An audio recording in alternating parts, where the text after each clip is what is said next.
One of life's greatest questions is what happens to us after we die. Is death the end or a new beginning? Welcome to the Round Trip Death podcast. In this show, we listen to firsthand accounts of people who have been clinically dead and return to talk about it.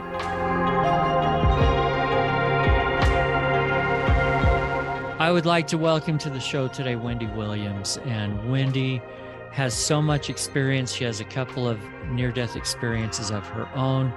She works with all kinds of people with healing, has a book out, a podcast, all kinds of things. So anyway, Wendy, welcome. Well, thank you. I'm so happy to be here. Thanks for having me. Hey, if you don't mind, would you just give our listeners a little bit of information about you? Just tell us a little bit about your history and who you are. Certainly. Well, I'm a past life energy healer. And what I do is I help clients release chronic pain, both physical and emotional, as well as anxiety and depression are some of the big things that can present for people. And I've developed a process that's grounded in hypnotherapy. Had the privilege of training with Dr. Brian Weiss, who wrote Many Lives, Many Masters, as well as with one of Dolores Cannon's first degree students and one of Dr. Michael Newton's students, and just use that and combine it with my Reiki Master energy healing skills. And I'm also a certified spiritual teacher. So just here to try and help people feel better and live that purpose. That's great. That's an awfully lot. If you wouldn't mind now, let's go back a few years and tell us a little bit about what led up to your NDE. A little bit about your health without going into, HIPAA problems or anything, but tell us what was going on and led up to it. Sure. So it was August of 1997. I was 36 years old and we were expecting our second child. We were really over the moon because we'd had years of infertility and I'd had 2 ectopic pregnancies. So to be expecting again was just really wonderful. We had an 18-month-old toddler. And I'd had just one visit to the OBGYN physician because I was only 10 weeks along when the NDEs occurred. And everything looked great at the doctor visit, but 2 things didn't seem right to me. And one of which was, Eric, I didn't know the term. I didn't know what precognitive dreams were at the time, but I kept having this vivid dream almost every night. And what I would see in the dream, it was this big storm out at sea, and I would see a ship.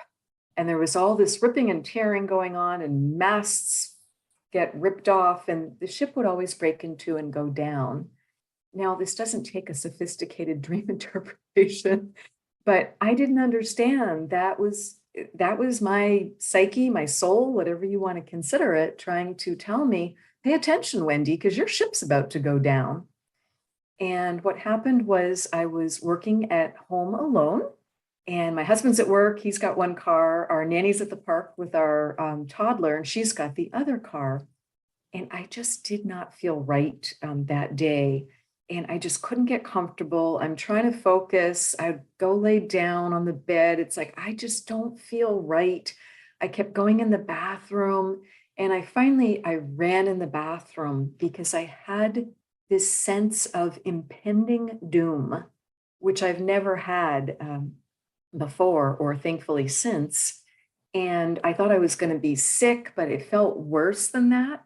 So I run in the bathroom and I look down at my abdomen because I thought, oh my God, someone stuck a knife in me because I had this searing pain and I had this feeling like an organ burst was the only way I could describe it.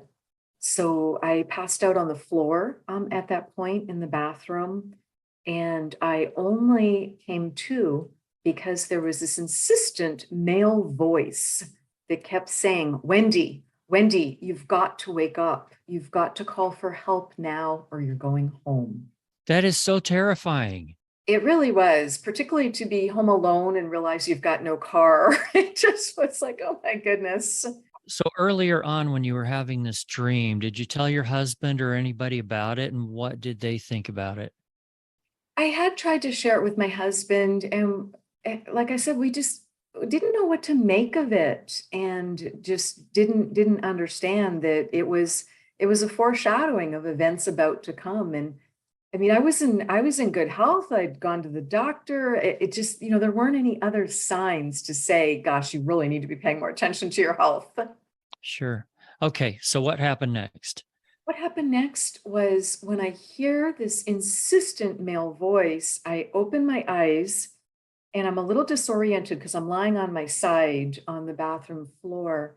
And I look up in the room. I've never seen so much light in my life. And there were these 4 or 5 large figures with so much light coming off them. And my jaw's like dropping open at this point because it's like my bathroom's filled with angels. And I'm trying to wrap my head around that. Angels are real. They're here to help me. It just was amazing. I didn't quite know how to, what to make of it because it took it out of the theoretical. I was a casual Christian at the time. I hoped that angels were real, but they were really more something, beautiful on a Christmas card or in art or something written about in the Bible thousands of years ago. Well, now they were real. It took it straight into absolute reality. Right. So he repeated, "You've got to call for help now." And I said, "I understand, but I can't walk. I'm not sure I can get up." Because I was just so doubled over, just clutching my abdomen. And his answer was very telling, Eric. What he said was, "You just have to be willing to try." And what I think that was about, in hindsight, was free will, because we've got to be willing and wanting to help ourselves. We can't just delegate and shouldn't delegate our life or our power away to someone else. So I got up on my hands and knees, which took some effort. And at that point, because I couldn't stand, I couldn't walk. And at that point, it felt like I was gently lifted or flown the short distance to get to the landline phone. Because this was 1997. We didn't all have cell phones, glued to our hand and glued in our back pocket at that time.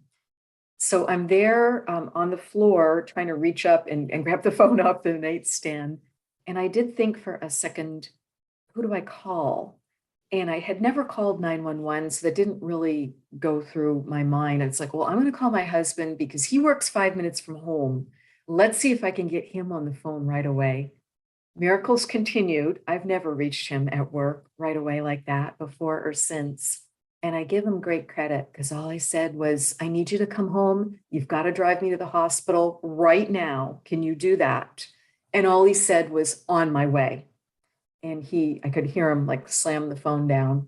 So I just had enough time to call the doctor's office, tell them what was happening. I told them I was in excruciating pain. They asked me if I was bleeding. I said, "No, there's no sign of blood. I don't feel like it's a miscarriage. I don't know. I've never had a miscarriage." And I can see my abdomen is distending really oddly. I can see it's just getting bigger and bigger. I don't know what's going on. So they told me, "Okay, that's great. Your husband's bringing you right away. When you get here, we're going to be waiting for you curbside. Don't even park the car. Just we'll be waiting there with a wheelchair for you." Fortunately, the OBGYN physician office was right at the hospital. So that was perfect. And I think that was really important for me too. So I get whisked up to their office, straight into an ultrasound room. They helped me get up on the bed. And things got odd again at that point because I'm not seeing anything on the screen. And I asked the ultrasonographer, is that on? Is that working? I don't see anything. I Mhm. don't get it. Because the whole point is to be able to see organs and see what's going on. And I could see her just take a pause. I could see her put her game face on. And she said, "I'll be right back. I'm going to bring the doctor." So I'm Oh looking at man, my husband like, that's almost more scary. exactly. When they're not going to tell you, that's not a good sign. Okay. No, that's not a good sign. So she's back almost immediately with a physician in tow, as well as a certified nurse midwife. So we've now got 5 of us like crammed into this tiny little ultrasound room. And the doctor tries to adjust the machine, but he looks at me, asks me a question or two, touches his hand to my abdomen and says, "Oh, I know what's going on here. You've got massive internal bleeding going on. We don't know where it's from. That's why your abdomen's distending. What you're seeing on the ultrasound, it's working perfectly. That's all blood. That's all blood loss. That's what all that black is." So someone ran and got a stretcher at that point. They didn't even want me in the wheelchair, and they take me straight over to the hospital, do not pass go, and straight into the GYN floor and transfer me from the stretcher into a bed with strict instructions. You're not getting up even to go to the bathroom. You just need to lie flat. Let's figure out what's going on here. We've got to stop this bleeding. So the next thing that happens, I hear the nurse. Also, they put me right at the nurse's station, which I appreciated, but I know if you've got one of those rooms right by the nurse's station, they're concerned. And I can hear her calling for blood. And in Seattle, we've got a central blood bank, which is great, very efficient. You don't waste blood. But she comes back in and says, oh, and she'd asked me my blood type. I feel it's really important that everyone know their blood type and put it in your phone, because there's these free apps called In Case of Emergency, and just put it in there, as well as any medication, any other important allergies. And then if you're ever in a situation where you can't talk, you're in a car accident, whatever happens, you're going to have your phone, and the medics can look right at your phone because that information will come right up for them. They don't have to know the passcode to your phone. So I had told her it's A negative. So the nurse comes back in and she lets us know I can't get blood for her. There's no blood available because evidently there'd been a major train collision in Seattle a few days before, which I didn't know about, and they had used up all the A negative blood. So we're now assessing, well, what do? We can't start transfusing.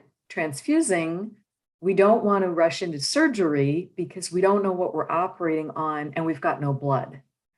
So we agreed, watch and wait. And I'm just trying to visualize. I'm like, oh, please God, could this be, I don't know, what's non-essential appendix, gallbladder? I'm like, Right. I don't quite know what to wish for here. I just want this bleeding to stop. Please save my baby. Let's just have this be okay. So that's really all I can visualize and think of. They were able to start transfusing me probably 6 or 7 hours later. So that night, they started hanging bags of blood. But I can see we're going through it at a pretty alarming rate. Mhm. We're hanging more and more blood. Again, I'm being very well taken care of. They're checking all my vitals. They're checking my hematocrit level.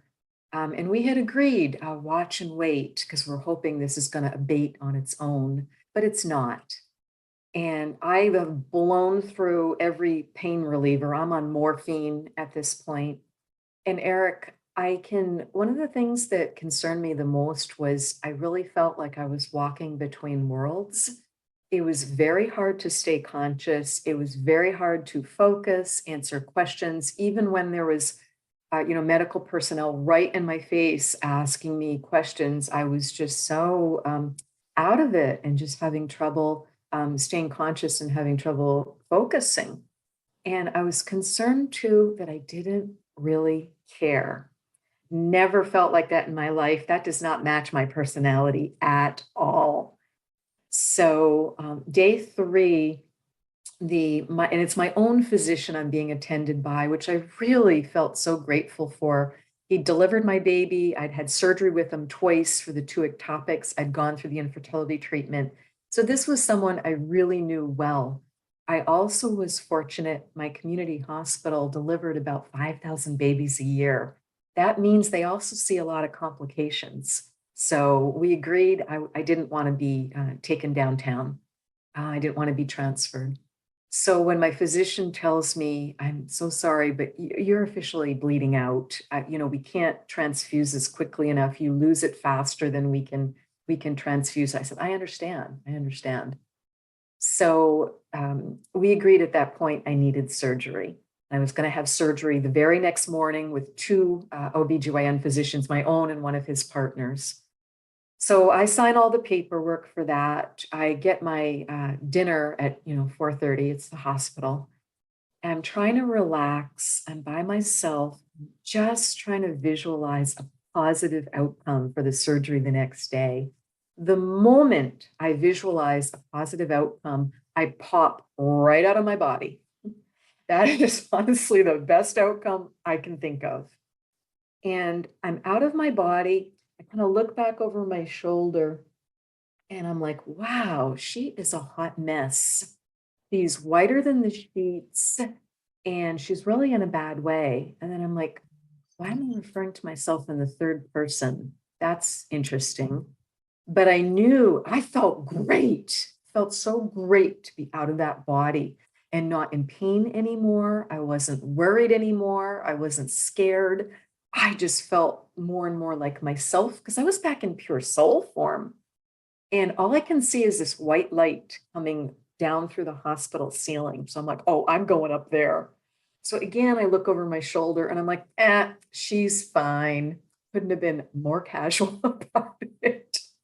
Happy to leave the body. I've heard this from other people, and I don't quite know how we can express that to someone that hasn't been through it, like me. I sort of get it, but having not ever felt that, I know I can't truly understand it. Can you explain more what that feels like? I know it's not that you just don't care, but you feel so good, and what else? What I realized was the body in the bed. I knew Wendy Rose Williams was me, but I knew that that was just an aspect of myself. I realized in that moment, well, my soul was just there in this temporary housing. That's not really me. I'm not defined by my body. I'm much more than that. I'm a soul. I'm much, much bigger, more energy, more powerful, and don't ever have to feel pain like that, like you do in a body.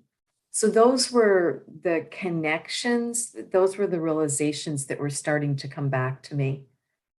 Right. And then it's got to be hard to think about, or at some point, which I don't mean to jump too far ahead in the story, but at some point where you're coming back, that's got to be a little bit traumatic too, in a whole different way.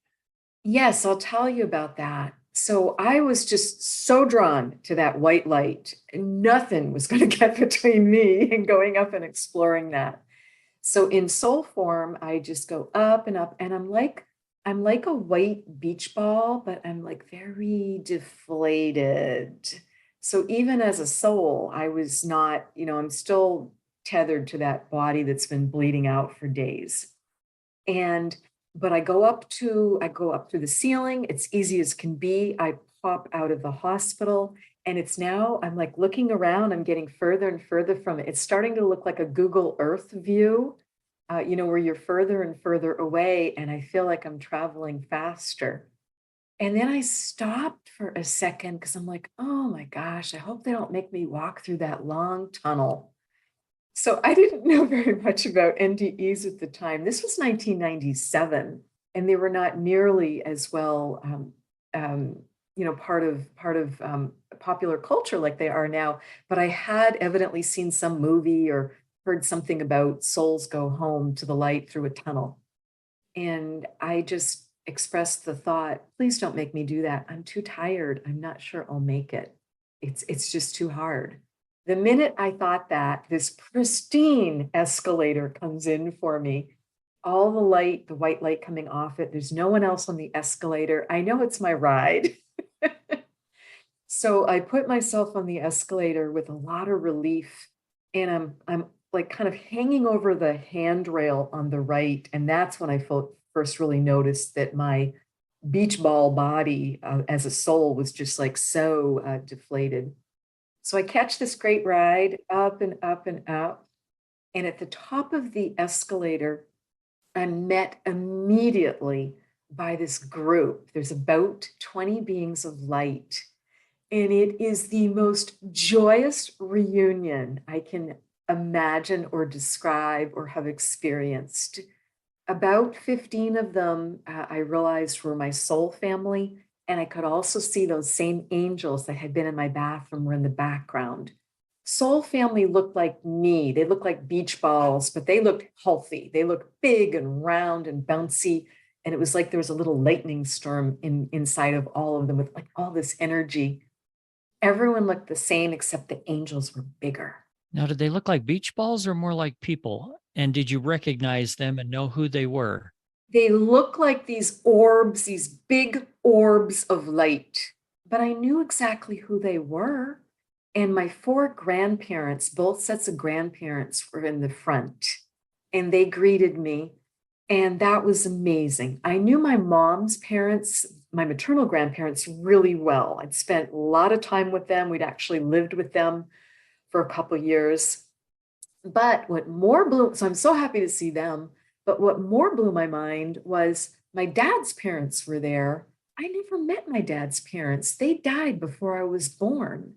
But yet I knew exactly who they were. So it's this soul recognition that's hard to explain because everyone looks exactly the same other than the angels being much larger.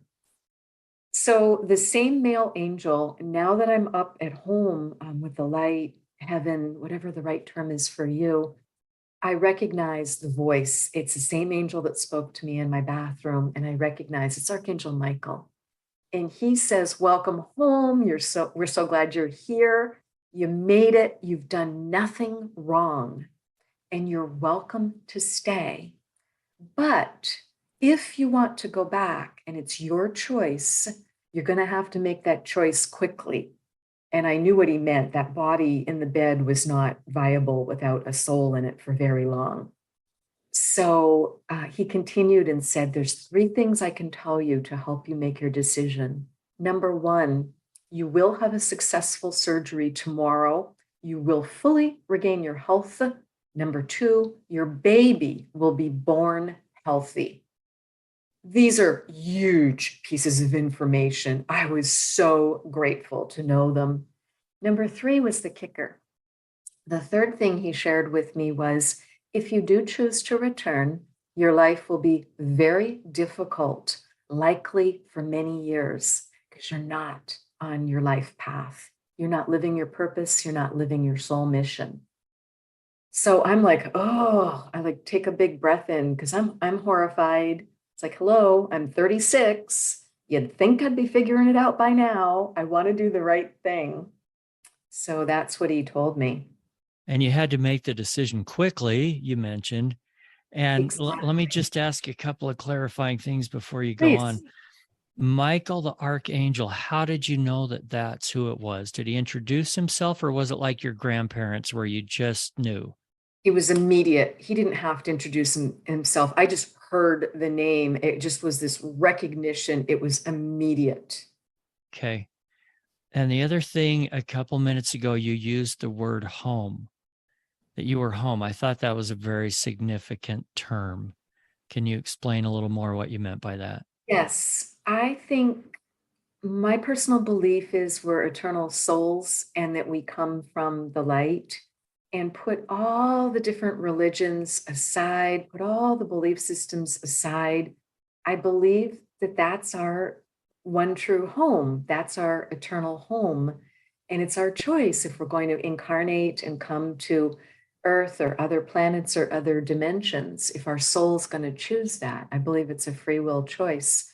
So home is the best word for me because it just takes all the different, man-made religions of, is this the universe? Is this heaven? Is this, what is it? It's home.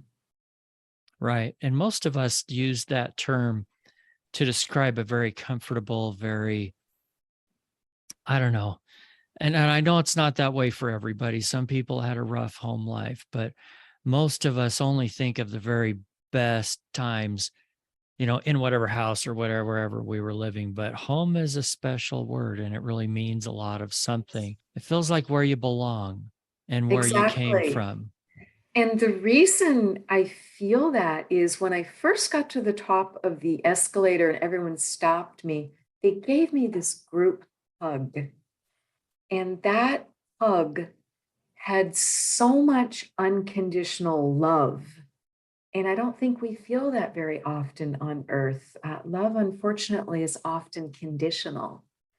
So to feel that and to feel no judgment and just this welcome, I can't explain it. That's what home felt like, or it's just this true acceptance. And you're nothing but loved, and you feel nothing but love. So it just really expanded everything for me. And as Archangel Michael was giving me this respectful choice, which I felt very grateful for, because as I learned more about NDEs as the years went on, I hear a lot more people describe, well, I got told you have to go back, or they physically felt they were pushed or even shoved back into their body and told it's not your time. Whereas I didn't have that experience. I was given a choice.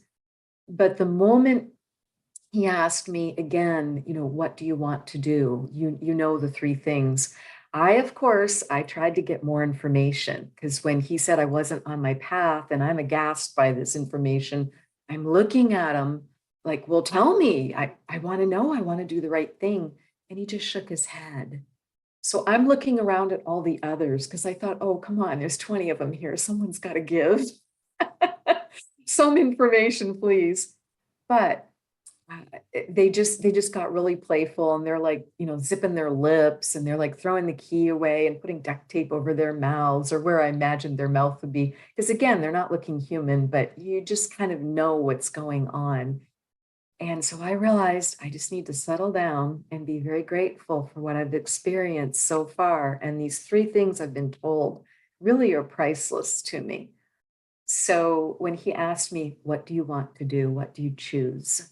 I immediately saw my toddler's face, my adorable little daughter. And it wasn't like the normal size. It was like the IMAX theater, like the 70-foot. It's like, it just filled my world. And I immediately told Archangel Michael, put me back in. I'm going back. I'm going back for my children. Easy choice, easy choice. And everyone then hugs me again, and they're like, yes, we'll be rooting for you. We'll be just, cheering you on. And I realized that second hug was not just unconditional love and support. It was some sort of energy download, because as I said, I was flatter than a pancake. I'd been bleeding out for days. So everyone's giving me this infusion of love and energy. And I then just, get turned around, go back down the escalator. I look over my shoulder and I kind of wave, and everyone's like waving to me. And I have no regrets. Just go down the escalator, and then I see the hospital, and then I see my room, and I see my body, and I just pop back into my body, and it's easy as can be. And I do have the successful surgery the next day.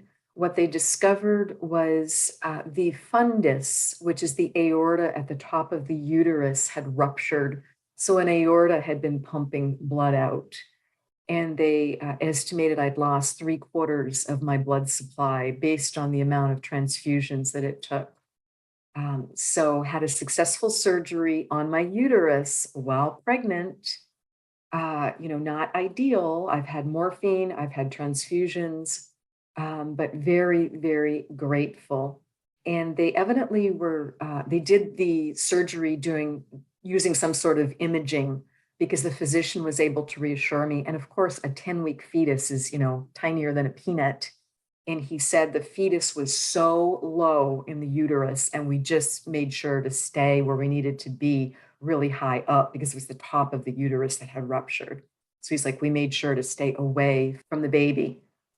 So I'm in the hospital recovering just a few more days. I go home for 6 weeks of bed rest, essentially, because I am just beyond exhausted, just really, really, really need to recover. Very fortunate we had our live-in nanny, who's now taking care of me as well as of our toddler. And then I go back to work 6 weeks later, and more of the prophecies started to come true at that point. So, before we talk about how you changed your life, like you were told you needed to, tell us about this baby that was born, this one that was so in jeopardy. Yes, so she was born on March 13th, one of 13 babies at our local community hospital, which I just thought was a hoot. 13 of them born on the 13th. It forever became her lucky number in sports. And she was born healthy. She is now 24. She just earned her engineering degree. The NDE was very uplifting, very important, very crucial for me. But I don't think my daughter had the same experience. And what Michael said was true. She was born healthy, but what he did not say was there would be a lot of health challenges along the way. So she was born with, great APGAR score, but many things did come up along the way, which she's had to battle. There's been primarily some pretty serious both mental health as well as physical issues that have come up, and she's had to work hard. She's got to be grateful for the decision that you made, though. Yes, she also feels some. I would say she was born scared is the term for it. Because think about having gone through that as in utero, Sure. because souls have a memory, and they just and to have something like that happen. And Julia Ingram wrote an amazing book called Born Scared, where she talks about anxiety and depression that predate this lifetime and seems to come from either previous lives or from in utero experiences. So I feel that that's what happened for my daughter. Yeah. Born with PTSD, I guess. You just hit the nail on the head. It's never been formally diagnosed, but that's absolutely what I see. Okay. So, you were told that things weren't going to be easy if you came back and you had to make some big changes. Tell us about those. So what happened? I'm back at work for about 6 weeks. Job I love. I've been there 3 years or so. Everyone's so thrilled to have me back. I just can't verbalize what happened because people pass you in the hall and say what happened, and it's like it took me 20 years to process this. It was 20 years before I really spoke about it because it took that long to unpack it. Unfortunately, I did not know about IANS, the International Association of Near-Death Studies. And the irony of that, here I am living in Seattle, the oldest chapter in the country, most well-established, fabulous chapter. I wish I'd found it, but that was not my path. So I've been back at work about 6 weeks, still working to regain my health, because it was a high risk pregnancy. With everything that had happened, they were concerned that the uterus could let go again. They were afraid, because it's just growing, there's so much pressure on it. They were afraid that it could rupture again. So I'm on, I'm just I'm on cloud nine of I made it through, but I'm also just walking on eggshells for the entire pregnancy. And what happened 6 weeks into being back at work, get called into my boss's office. It's Friday afternoon. Got a great relationship with my boss. I don't think a thing about it. I think he wants to chat about the weekend or give me an assignment for the next week. But the minute, Eric, I walk into his office, I'm like, oh boy, look at his face and his energy. And I saw human resources sitting there at his conference table with my personnel file in front of her. Well, we know what this is. This is the infamous Friday afternoon layoff. Couldn't have been a worse time because I loved the job. It was very important to our family finances, and I also held the health insurance for the entire family.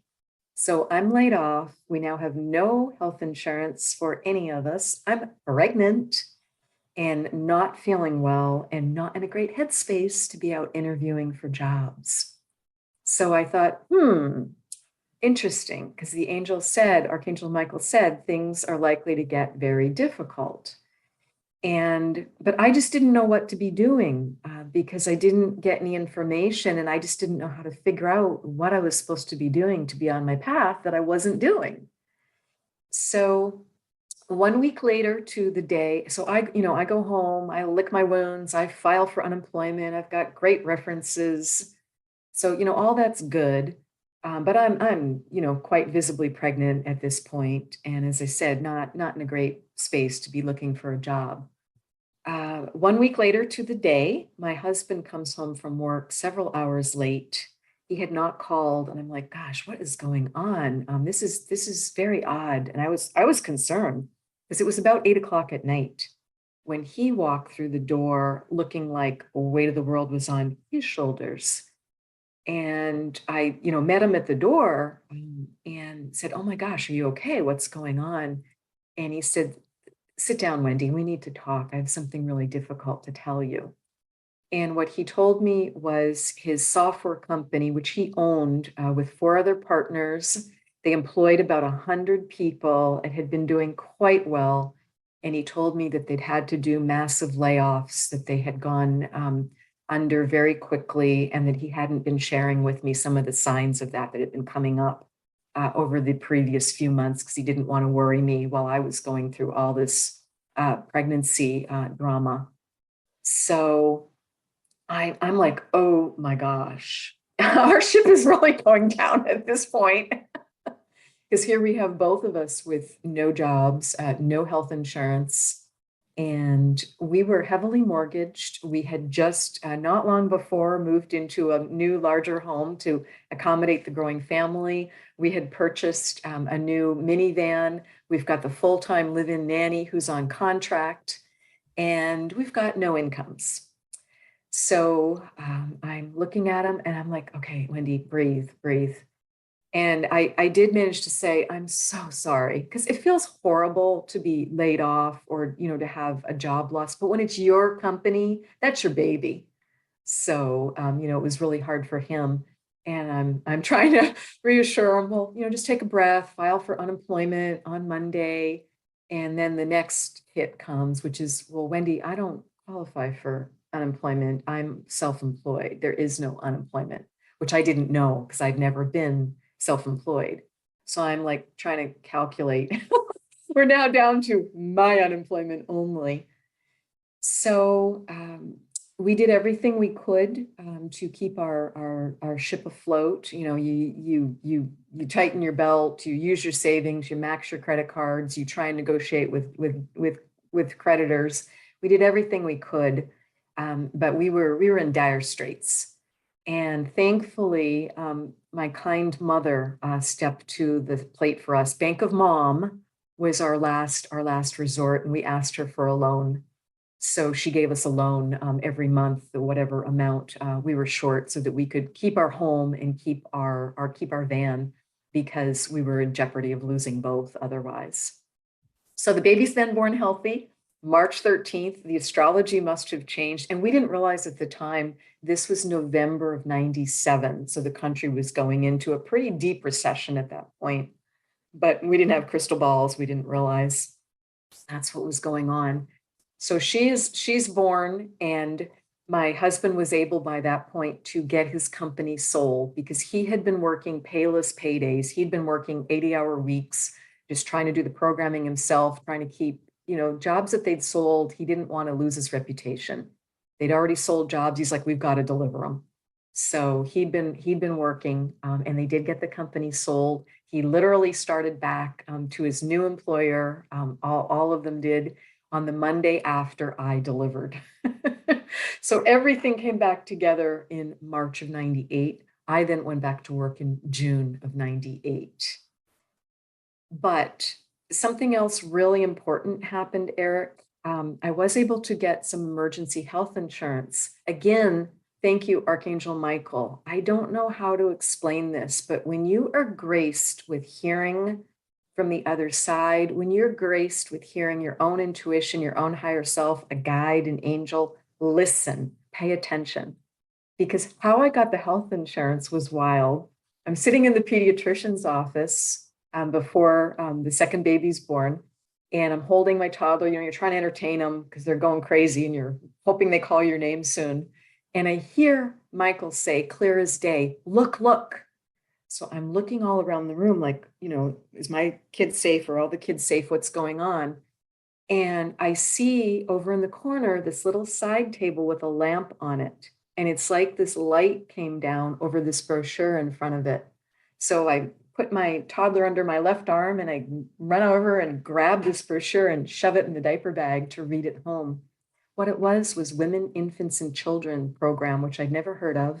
It was a form of Medicaid, specifically for people like us, where you own a home, but you've got no cash flow going, and you just need insurance as well, some health insurance, as well as some healthy food. So it provided those two things to us, and that helped us get through.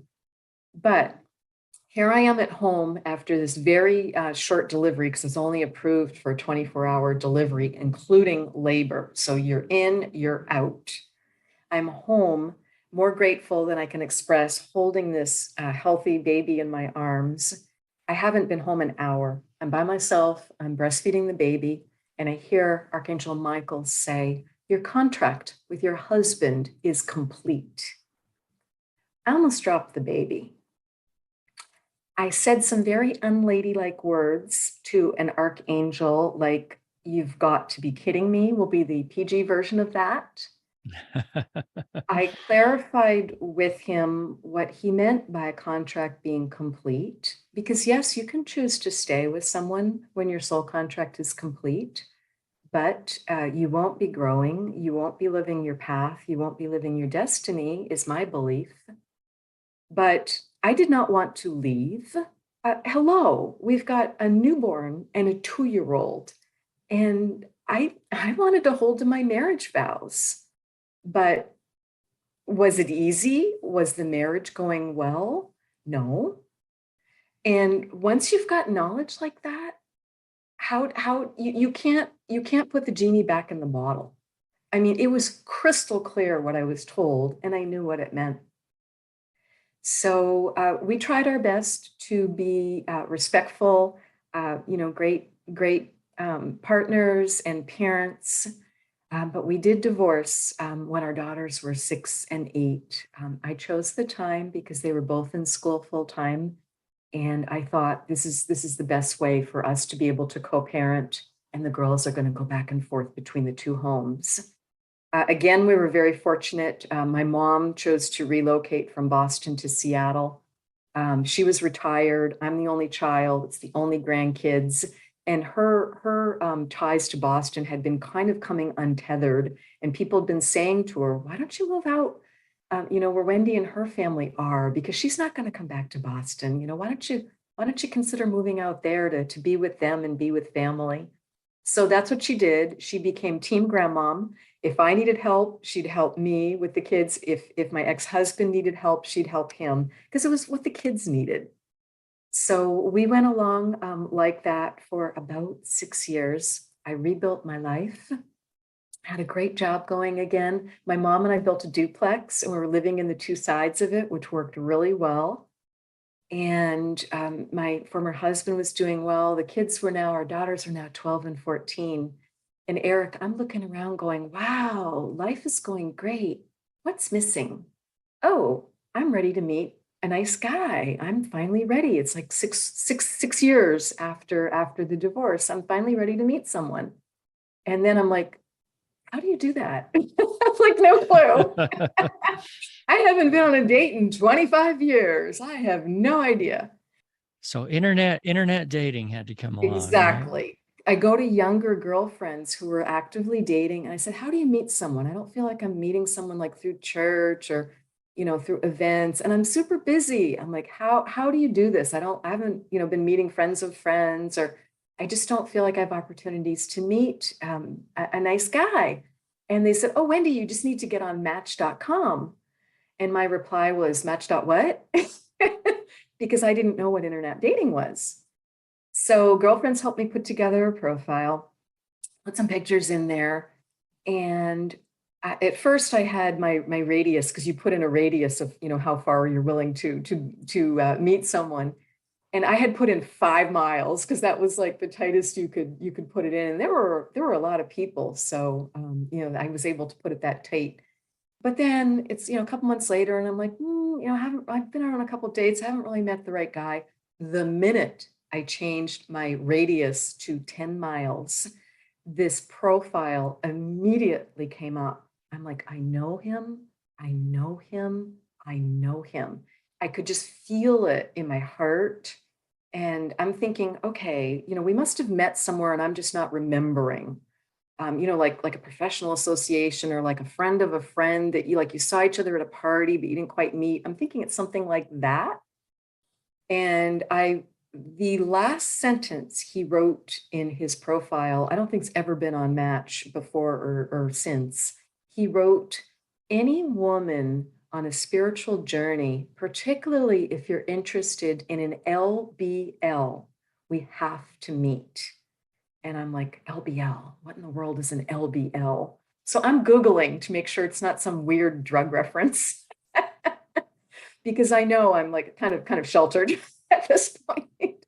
And I find Life Between Lives, Dr. Michael Newton, Journey of Souls. It's a 4-hour deep spiritual regression. It's what follows a past life regression if you chose to really get into it and explore your soul memories. So I write to him and I tell him, honestly, I wouldn't describe myself as on a spiritual journey, but are you talking about Newton and Journey of Souls? Because that looks fascinating. And I just ordered it from the library. I'm waiting for it to get here. And I'm like, am I connecting the dots right? And he writes back to me right away and says, yes, you've got to read that book. You've got to start looking into it. He was getting ready to go for his second LBL, Life Between Lives, at that time. So it took us about 3 weeks to get, busy schedules and business travel and all that, to get schedules synced to meet. We agreed to meet for lunch at a restaurant near my work, which was near his home. So we're meeting on a weekday. And I get there first. I'm just sitting on the bench in the foyer. In the minute he walks in, it was like, whoa, that's like an earthquake. I'm like, and I'm on the West Coast. I know what an earthquake feels like. It's like a rolling underneath your feet. You literally feel the earth moving. I'm like, whoa, earthquake. And I can't stand up because I'm watching him walk in and he's looking at me the same way. And when he came over, I couldn't stand up. And he got down on one knee in front of me and he's got his face, he's just looking at my eyes and he says, I know you. And I was like, I know, we've got to figure it out. So he helped me stand up and it's like, okay, the spell's broken. It's not an earthquake. So we walk in, we have lunch for 3 hours. I think we would have stayed there longer, but we did both have to get back to work. And what we realized, it was our past lives. So there were so many past lives that were starting to queue up and come in. And we also had important soul contracts together to sort out. And that's what got me on my spiritual path, because he then found the past life regressionist, the Michael Newton therapist that I would then go to for my first past life regression, because I wasn't even into chapter 1 of Journey of Souls. And I'm like, oh, I've got to go have one of these. I don't even know what it is. And I know I'm supposed to go for it. So that's what happened and got things going on the spiritual path. It was very surprising. Talk about out of left field. Yeah, that's amazing. So let's see, what was the wording you were told that things were going to be very difficult when you go back? And they were. That was very prophetic. They were honestly for 6 or 7 years. And then they got amazingly good. And let me just let all of our listeners know, this is not a paid endorsement for Match.com. So exactly. I don't darn it, wish it was. Match, no. Whatever. I think the point is, I think our guides are so loving and so wise that they meet us wherever we're at. And they're going to come in and help you where you need it. And because I was at the point where I was ready to meet a nice guy, who do I meet? I meet the man with the soul contract to wake me up spiritually and get me on my path, because he'd been exploring all this for about 10 years.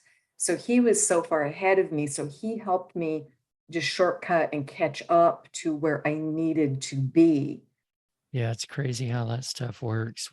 Well, we'll be sure to get the information in our show notes if people want to find your books or to contact you. They can find everything. They can go there and do that.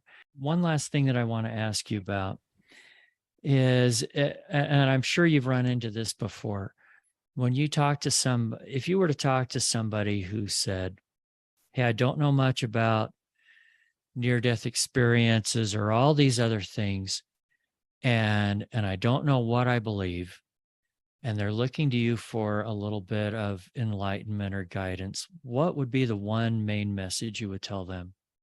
I would say learn how to ground and clear your own energy so you can raise your vibration, so you can listen to your own intuition, your own higher self. Be in nature. Just anything you can do to just have, a 15-minute, if you can't meditate because you just have monkey mind, walking meditation really is a thing. Just having a walk, clear your head, clear your energy, just getting out of that left brain and getting that ego balanced so we don't have so many fear-based messages, so that we just can settle in and know that we know what we know and start following your intuition, start following your heart, and just be able to tune into that energy would be my best advice. That's a great message. On a scale of 1 to 10, how much fear do you have of death? Zero, zero. Good answer. Yeah. There's no reason to. Our souls are eternal. And I think people really more fear, the pain and it being very, very uncomfortable. And modern medicine can certainly help with that. We can be kept comfortable, whether it's at home or in the hospital or whatever it is. And you just need to let go. You have those loved ones there, and often people pass on when that smart loving family member says it's okay to go, we love you, you can go, it's okay to go, or the nurse says it, or the hospice volunteer says it's okay, you're loved, go, you can just go. And people just are able to rise up from that, but we hold ourselves back. People can just feel guilt or just feel what's going to happen to my loved ones, or just get caught up in that, or feel like they might not go to such a nice place. And our thoughts create our reality, so just, and also know loved ones are coming in and helping you. There's angels, there's loved ones, and there's lots of documentation on that, about, these shared death experiences. And when patients start talking in hospice or in hospital about, well, I've got to get on the bus, or I need to take the train, or you need to bring my suitcase from home so I can be ready to go. Or they'll start talking about loved ones that have passed on. They're ready to pass on. Thank you so much.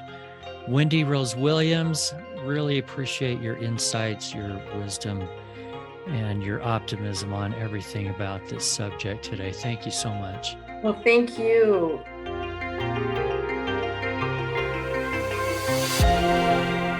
If you've had a round trip death experience and would like to share it with us, we would love to hear from you.